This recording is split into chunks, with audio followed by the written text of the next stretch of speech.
Saudara-saudariku, alhamdulillah kita masih diberikan kesempatan untuk beribadah dan mempelajari sebagian dari tuntunan syariat agama kita di masjid ini. Semoga seluruh niat kita diikhlaskan oleh Allah Subhanahu wa taala, karena seluruh ibadah akan bergantung kepada niatnya. Demikian Nabi Muhammad SAW menyampaikan pesan kepada kita dalam satu hadis yang diriwayatkan oleh sahabat mulia Umar bin Al-Khattab Abi Hafsin radhiyallahu taala anhu, dan dinukil oleh Al-Imam Al-Bukhari dalam pembuka kitab sahihnya pada nomor hadis yang pertama dalam kitab Bad'ul Wahyi, innamal a'malu binniyat wa innama likulli imri'in ma nawa. Sungguh seluruh aktivitas pekerjaan apalagi ibadah itu akan bergantung kepada niatnya. Ini setidaknya memiliki dua makna utama. Pertama, semua hal yang terkait dengan motivasi, khususnya niat, itu akan sangat menentukan capaian, kesungguhan, dan kesuksesan sebuah pekerjaan. Jadi kalau niat kita sempurna dalam mengerjakan sesuatu, maka motivasi untuk mengerjakan pekerjaan itu pun akan maksimal dan sempurna. Anda niatnya sempurna untuk belajar, maka semua energi kita pun itu akan maksimal digunakan untuk belajar. Anda bekerja dengan niat yang tulus menyempurnakan pekerjaan, maka energi kita pun akan sempurna untuk memaksimalkan pekerjaan yang kita tunaikan. Dalam pendekatan ukhrawi atau akhiratnya, maka niat akan menentukan nilai pahala yang Allah berikan kepada kita terkait aktivitas yang kita tunaikan sebagai ibadah ataukah bukan.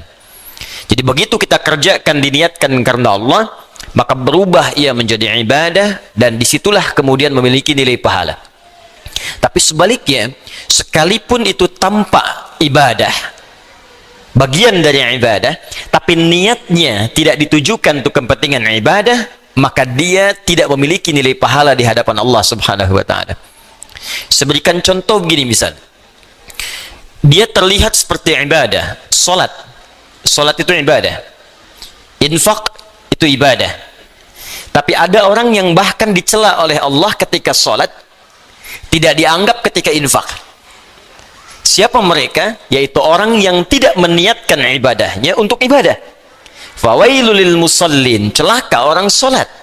Anda bayangkan, orang salat ada yang dinilai celaka, apalagi yang tidak salat. Tapi siapa yang salat dan celaka ini?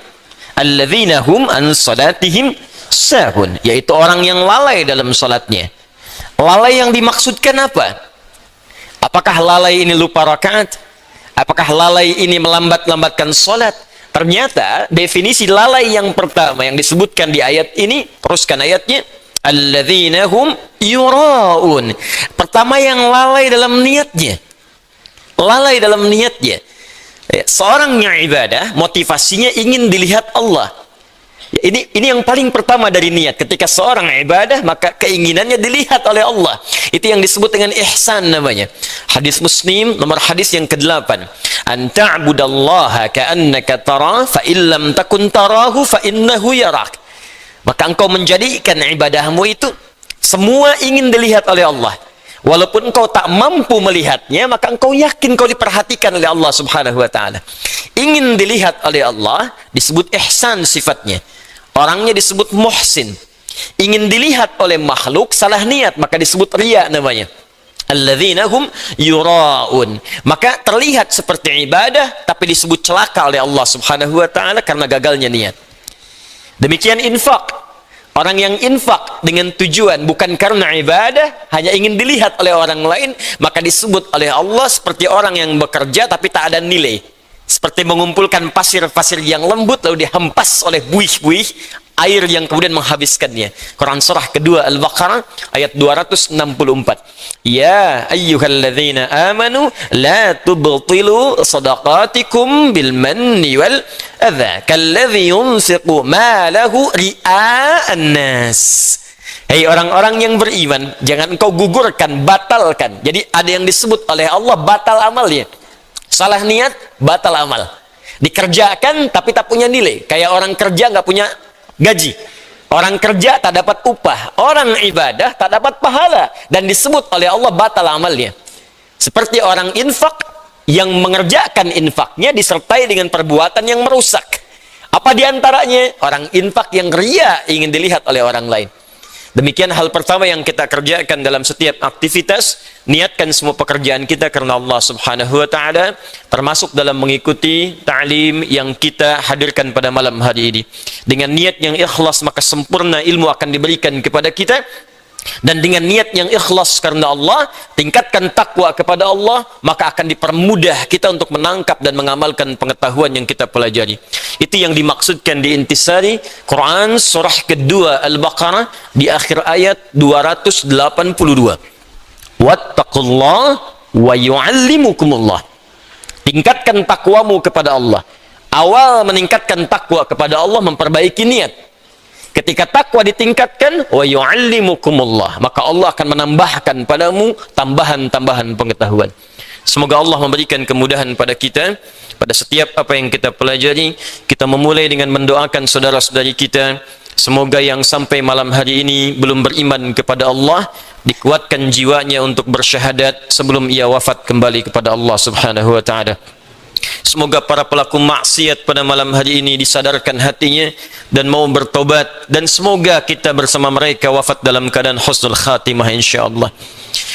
Yang pertama, kita mesti sadar bahwa anatomi tubuh manusia itu terdiri dari 3 bagian.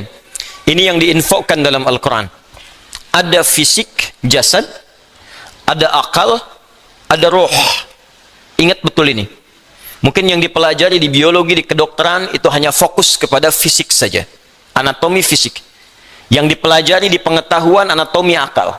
Sedangkan roh tempatnya bukan di pelajaran formal, tempatnya bukan di bidang kesehatan fisik. Ini terkait dengan nilai-nilai spiritual. Sedangkan penyakit biasanya menghantam pada 2 di antara 3 ini. Kalau bukan pada fisik, maka dia menghantam pada roh.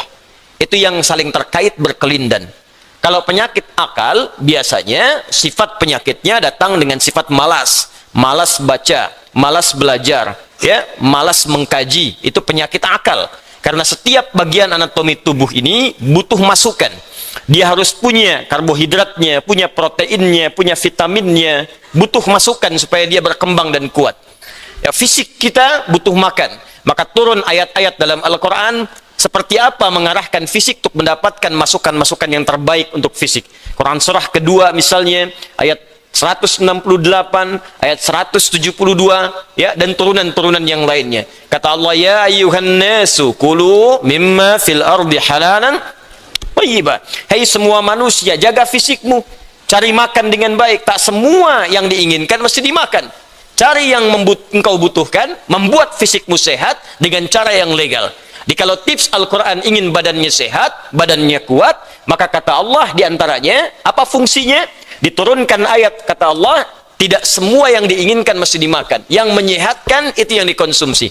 Tapi cari dengan cara yang benar. Jangan sampai Anda dapatkan dengan cara yang menyimpang. Kebutuhan fisik. Akal juga sama. Dia butuh masukan, butuh nutrisi. Tidak diberikan nutrisinya, maka akan tumpul bagian dari otak kita. Maka lemahlah kemudian cara berpikir seseorang, sulit mendapatkan pengetahuan. Apa makanannya? Turun ayat. Quran surah 96 ayat pertama. Iqra bismi rabbikal ladzi khalaq. Membaca bagian dari nutrisi akal. Turun ayat tentang mencari pengetahuan dengan cara yang benar. Quran surah ke-58 ayat 11. Yarfa'illahu alladhina amanu minkum walladhina utul ilma darajat. Allah akan mengangkat derajat seseorang ketika dia memenuhi bagian-bagian kebutuhan hidupnya.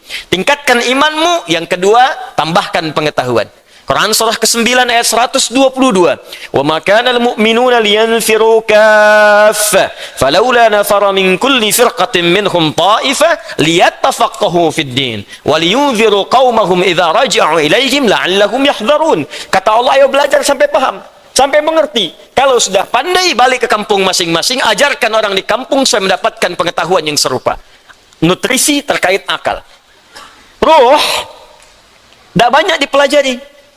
Sejak zaman Nabi orang bertanya pada Nabi SAW, Muhammad apa esensi roh? Bagaimana sifatnya? Bagaimana bentuknya? Apa nutrisinya? Turun Quran surah ke-17 ayat 85 untuk menjawabnya. Yas'alunaka 'anir ruh. Qulir ruhu min amri rabbi wa ma utitum minal ilmi illa qalila. Muhammad sallallahu alaihi wasallam, mereka semua banyak bertanya kepadamu tentang esensi roh. Katakan pada mereka, roh itu urusanku. Semua infonya hanya dimiliki Allah subhanahu wa ta'ala. Dan kalian tidak diberi pengetahuan kecuali sedikit. Sedikit untuk urusan fisik, silahkan. Ya, gali, analisis terkait tentang fisik, bedah. Dapatkan kebutuhannya, teliti bagian-bagiannya, dapat kita infonya. Tentang akal, silahkan temukan, kreasi. Dapatkan ciri-ciri pengetahuan yang baru, bidang-bidangnya, turunan-turunannya. Tapi roh, kata Allah, hanya aku yang tahu nutrisinya. Maka diturunkanlah kemudian nutrisi roh untuk menguatkan nilai spiritual seseorang yang bisa menguatkan fisik dan akalnya. Awas, hati-hati ya. Kalau fisiknya sakit, tapi rohnya sehat, itu boleh jadi daya tahan tubuhnya semakin kuat. Dalam arti, bisa jadi, walaupun fisiknya kurang sehat, tapi rohnya kuat, dia bisa menjalani kehidupan dengan baik. Tapi kalau rohnya sakit, walaupun fisiknya terlihat sehat, sesungguhnya dia dalam keadaan selemah-lemahnya dalam beraktivitas. Nanti kita akan buktikan. Ya. Apa nutrisinya? Ibadah. Karena itu tidak ada nutrisi terbaik bagi roh kecuali ibadah. Untuk itulah kita diperintahkan sholat, diperintahkan mengaji, diperintahkan puasa, diperintahkan baca Al-Quran, diperintahkan tahajud. Apa esensinya? Untuk memberikan masukan kepada roh. Karena sekuat-kuatnya fisik, kalau rohnya lemah, maka akan berpengaruh pada ketahanan fisiknya. Saya beri contoh sederhana begini. Fisiknya kelihatan sehat, tidak ada luka, nggak ada masalah. Cuma rohnya sakit. Iri hati, dengki, perasaan pesimis, perasaan tak enak hati. Itu ketika terjadi menimpa roh, dampaknya pasti akan hadir ke fisik. Sakit iri hati, hatinya rohnya yang sakit, fisiknya kuat. Tapi makan jadi nggak enak. Ketemu orang jadi nggak nyaman. Tidur jadi nggak enak, terbawa ke fisik. Sebaliknya penyakit fisik, kalaupun rohnya bagus, fisiknya kena penyakit, tapi tetap beraktivitas akan tetap semangat. Nabi Ayub itu kan serangan fisiknya kuat. Tapi karena kondisi rohnya kuat, untuk ibadah pun luar biasa. Baru saat kondisi penyakit mengganggu kepada ibadahnya, baru mohon kepada Allah subhanahu wa ta'ala diberikan kesembuhan.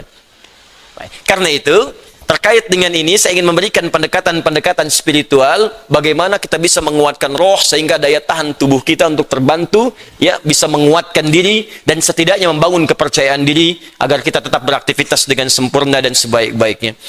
Ya, kemudian yang kedua, saya ingin ajarkan, zikir dalam Al-Quran, yang bisa menguatkan roh, tatkala dilanda penyakit-penyakit, semacam yang kita hadapi pada saat ini. Satu, jika kita tidak tertimpa dengan penyakitnya, tapi khawatir itu hadir di lingkungan kita, maka diajarkan doa oleh Al-Quran terkait doa yang pernah dibacakan Nabi Ibrahim alaihissalam. Salah satunya terdapat di Quran surah ke-26 Asy-Syu'ara ayat ke-80. Wa idza maridtu fahuwa yashfin. Wa idza maridtu fahuwa yashfin. Singkat, padat. Wa idza maridtu fahuwa yashfin. Kalaupun aku sakit, apapun penyakitnya, pasti Allah akan menyembuhkan. Saya ulang ya. Wa idza maridtu fahuwa yashfin. Kalaupun aku ditimpa penyakit, apapun penyakitnya, pasti Allah sembuhkan. Ini bentuknya fi'il madhi, tapi maknanya mudhari'. Das ya? Kalaupun aku sakit, wa idza kalau ketemu fi'il madhi, maknanya mudhari'. Sebaliknya, mudhari' ketemu dengan iz, maknanya madhi. Iz yaqulu iz, ya, iz misalnya, iz bertemu dengan fi'il mudhari', maknanya madhi.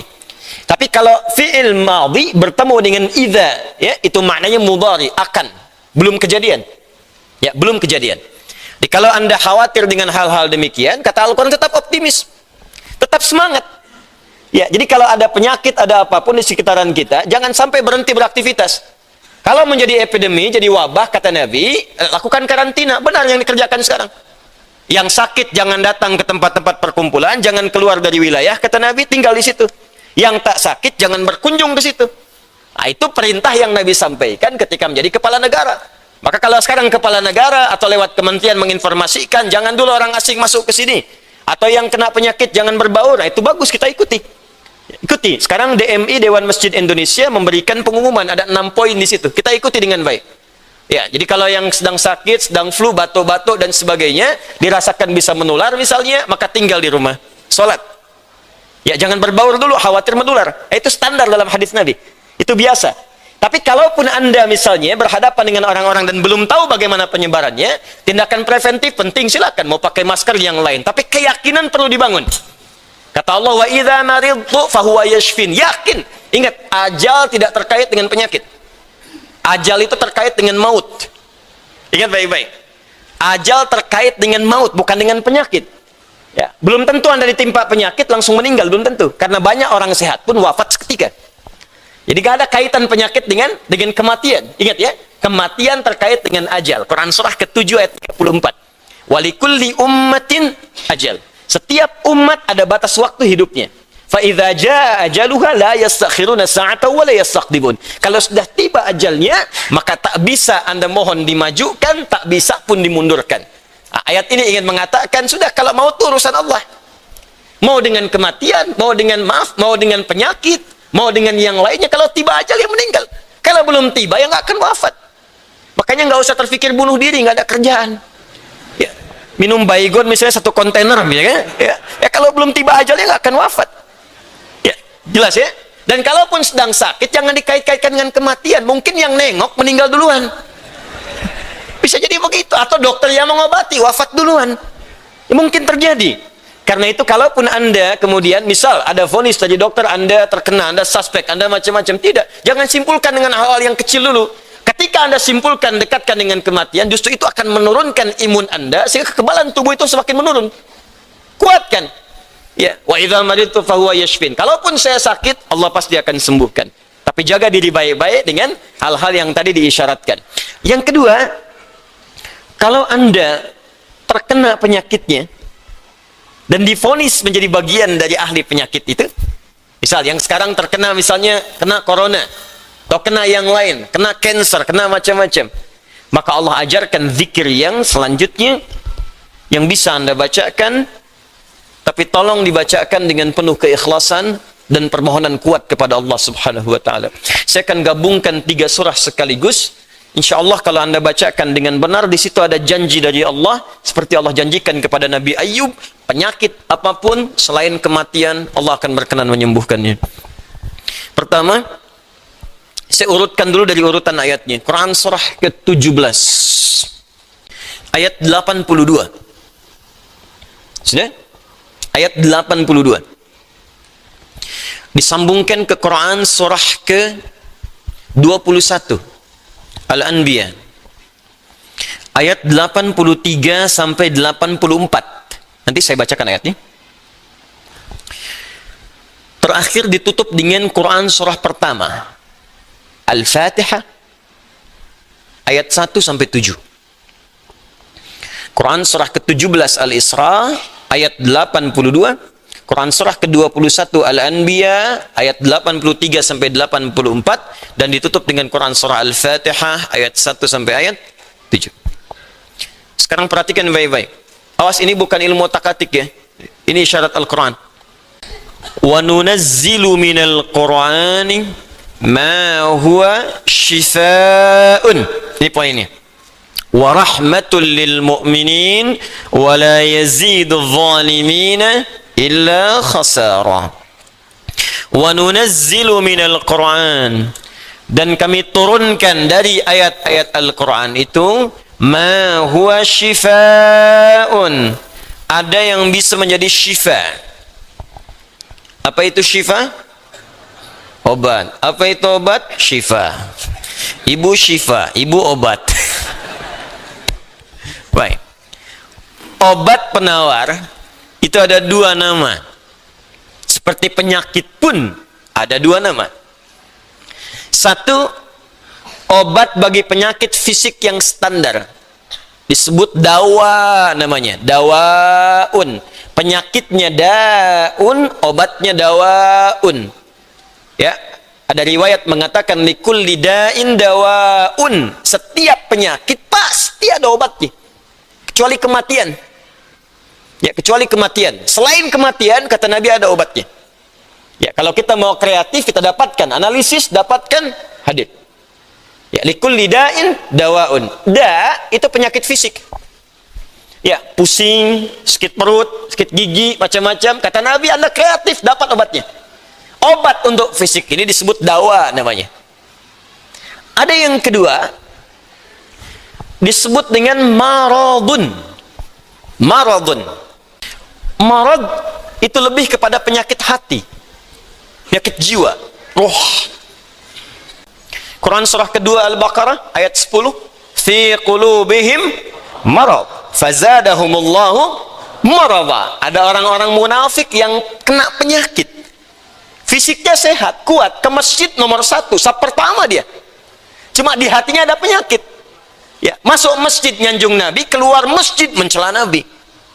Nah, itu penyakit, hati-hati.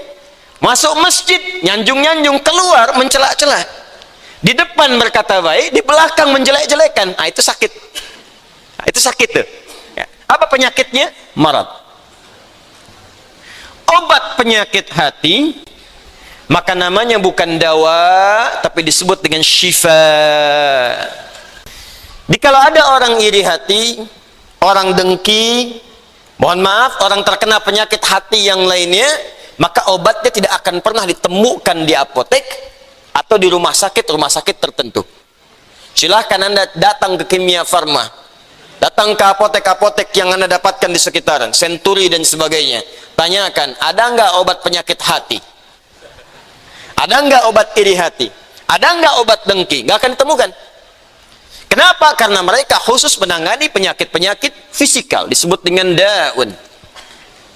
Tapi kalau syifa, maka ini erat kaitannya dengan penyakit yang pertama ini, penyakit hati. Di mana ditemukannya? Kata Allah, wa nunazzilu minal Qur'an. Solusinya ada dalam Al-Quran.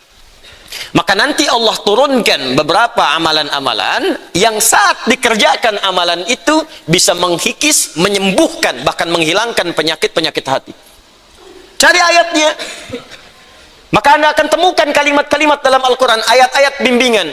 Ini obat untuk menghilangkan malas. Ini obat untuk menghilangkan iri hati. Bahkan ini mencegah penyakit dengki. Kalau ada orang sekitaran dengki dengan kita, bacakan ayat ini. Turun surah Al-Falaq. Kalau ada orang munafik, bacakan surat yang ini. Kalau ada orang ini, bacakan surat yang ini. Nah, pencegahan-pencegahannya, obatnya ditemukan bagiannya di Al-Quran. Tapi syifa juga memiliki makna yang kedua. Dia adalah obat bagi penyakit fisik yang sudah sulit ditemukan obat dan penawarnya. Kalau dokter sudah mengatakan, sudah ini nggak ada obatnya, ini belum ditemukan penawarnya, maka Allah turunkan kemudian beberapa ayat dalam Al-Quran berupa zikir-zikir tertentu yang kalau dilakukan dengan benar, maka melahirkan penawar yang tidak ditemukan secara fisikal. Apa diantaranya? Yuk kita bacakan Quran surah ke-21 Al-Anbiya ayat ke-83 sampai 84. Kenal Nabi Ayub?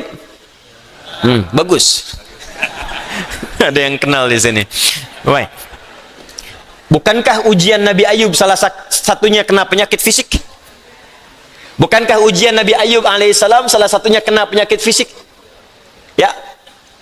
Pertama ujian harta, habis semua asetnya. Yang kedua ujian keluarga, wafat semua anaknya. Yang kedua ketiga ujian fisik. Diuji dengan penyakit, maaf, yang belum ditemukan obatnya, tidak akan pernah dirasakan orang sebelumnya, tidak dialami orang setelahnya, saking parahnya penyakitnya. Dokter mengatakan sudah nggak ada obat. Orang mengatakan secara klinis mustahil sembuh, nggak ada obatnya.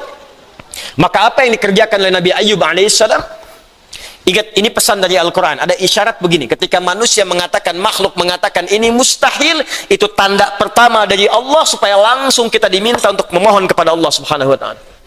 Jadi kalau ada orang mengatakan ini nggak bisa, itu langsung tanda langsung dari Allah supaya tinggalkan pendapat makhluk, minta kepada Khalik. Itu poinnya. Makanya seringkali ujian penyakit itu diantaranya mendorong kita untuk mendekat kepada Allah. Jadi kalau Anda diberikan penyakit sampai parah, nggak menyebut nama Allah juga, perlu dikasih apa lagi supaya ingat sama Allah? Jadi kalau diberikan yang paling parah, nggak sempat menyebut nama Allah juga, Anda perlu dikasih apa lagi? Karena itu seringkali ujian itu, kata Nabi, jika Allah mencintai seorang hamba, diberikan ujian supaya dekat dengan Allah. Innallaha idza ahabba 'abdan ibtala. Allah itu kalau sudah cinta dengan seorang hamba, diberikan ujian supaya ingat, nyebut. Mungkin sebentar lagi wafat, sebut nama Allah, dekatkan diri dengan Allah. Makanya, maaf ya, nikmat kesehatan itu berharga ketika sakit. Ya, syukur nikmat itu datang ketika sakit. Peningkatan ibadah hadir ketika sakit. Begitu diuji, ingat Allah. Nah, ini yang dikerjakan Nabi Ayyub alaihissalam. Begitu penyakitnya sudah mulai mengganggu beliau ibadah, maka perhatikan zikirnya. Amalkan ini, bacakan dengan penuh ketulusan. Wa ayyuba, dan kami buka kisah Ayyub alaihi salam, idh nada rabbahu anni massani yadurru wa anta arhamur rahimin. Ini zikirnya. Anni massani yadurru wa anta arhamur rahimin. Anda boleh bacakan dari sini. Ya, anni massani yadurru wa anta arhamur rahimin. Allahumma anni massani yadurru wa anta arhamur rahimin. Allahumma anni massani yadurru wa anta arhamur rahimin. Dalam tahajud Anda mohon kepada Allah. Yang divonis misalnya matanya sulit sembuh, yang divonis misalnya ini penyakit gak mungkin sembuh, yang divonis cancer macam-macam, minta Allahumma anni massani yadurru wa anta arhamur rahimin. Ya Allah, penyakit ini sudah mulai mengganggu saya untuk bisa fokus ibadah kepadamu. Ini kuncinya. Jadi kalau bacakan ayat ini, arahkan ke kepentingan ibadah. Jangan cuma minta sembuh. Sebab yang pengen sembuh pun banyak. Jangankan Anda, yang lain pun pengen sembuh. Apa motivasinya supaya Allah cepat sembuhkan kita? Maka dekatkan kesembuhan itu pada kepentingan ibadah. Minta, ya Allah saya pengen sholat. Berikan kesembuhan pada kaki saya untuk bisa melangkah. Ya. Ini peserta karantina Al-Quran, mungkin sebentar lagi akan datang kisahnya. Ada salah satu matanya yang gak berfungsi. Divonis gak bisa melihat. Gak bisa melihat salah satunya. Dia ikut karantina. Dia baca Quran dengan tulus. Dia berdoa kepada Allah. Sekitar 2-3 hari yang lalu, tiba-tiba dia masuk kamar mandi, dapat cahaya, terbuka, melihat semua. Sekarang matanya bisa melihat normal dua-duanya. Minta, Allahumma anni massani yadurru wa anta arhamur rahimin. Sebentar. Ya Allah, ini penyakit sudah mulai mengganggu saya untuk ibadah. Saya pengen ke masjid, ya Allah. Saya pengen Jumatan. Saya pengen jamaah, ya Allah. Cuman karena ini, saya nggak bisa lagi jamaah. Bukankah Engkau menyukai hambamu yang jamaah, ya Allah? Bukankah Engkau menyukai hambamu yang salat bersama, ya Allah? Bukankah Engkau menyukai zikir, ya Allah, yang Kau dengar setiap waktu, ya Allah? Wa anta arhamur rahimin, sedangkan Engkau yang paling sayang padaku. Kalau yang paling sayang saja tidak Engkau sembuhkan, lantas kepada siapa lagi aku mohon dan meminta? Kalau kepada yang paling sayang saja tidak menyembuhkan, kepada siapa lagi aku mesti meminta? Anda tahu apa jawabannya? Fastajabna lahu fakashafna ma bihi min dhurrin wa atainahu ahlahu wa mithlahu ma'ahum rahmatan min indina, ujungnya wa dzikra lil abidin. Kata Allah, kalau ada orang yang mengamalkan zikir ini seperti Ayyub mengerjakannya, aku akan sembuhkan penyakitnya, hilangkan semua kesulitannya, bahkan aku kembalikan aset-asetnya yang dirasakan hilang. Anda biaya keluar sekian juta, puluhan juta, miliaran dibalikin oleh Allah, seperti Allah mengembalikan Ayyub dan anak-anaknya plus aset-asetnya. Anaknya meninggal 12, sembuh kembali, istrinya hamil lagi. Setiap hamil, lahiran kembar, lahiran kembar. Lahiran sampai 12 kali, anak 24. Aset balik semuanya. Terakhir, bacakan surah Al-Fatihah dengan benar, karena Al-Fatihah disebut langsung juga oleh Nabi sallallahu alaihi wasallam sebagai syifa, sebagai syifa. Seperti pernah kepala suku saya kisahkan di pertemuan awal, tersengat kalajengking dan medis mengatakan tidak mungkin sembuh, diruqyah kemudian dibacakan itu dan Allah berikan kesembuhan. Wallahu a'lam bissawab. Ini bagian dari ikhtiar roh, bukan bagian dari pendekatan-pendekatan obat fisik. Dan semoga dengan itu Allah memberikan ketenangan, kemudahan, dan menghilangkan segala kesulitan di sekitaran kita, insya Allah.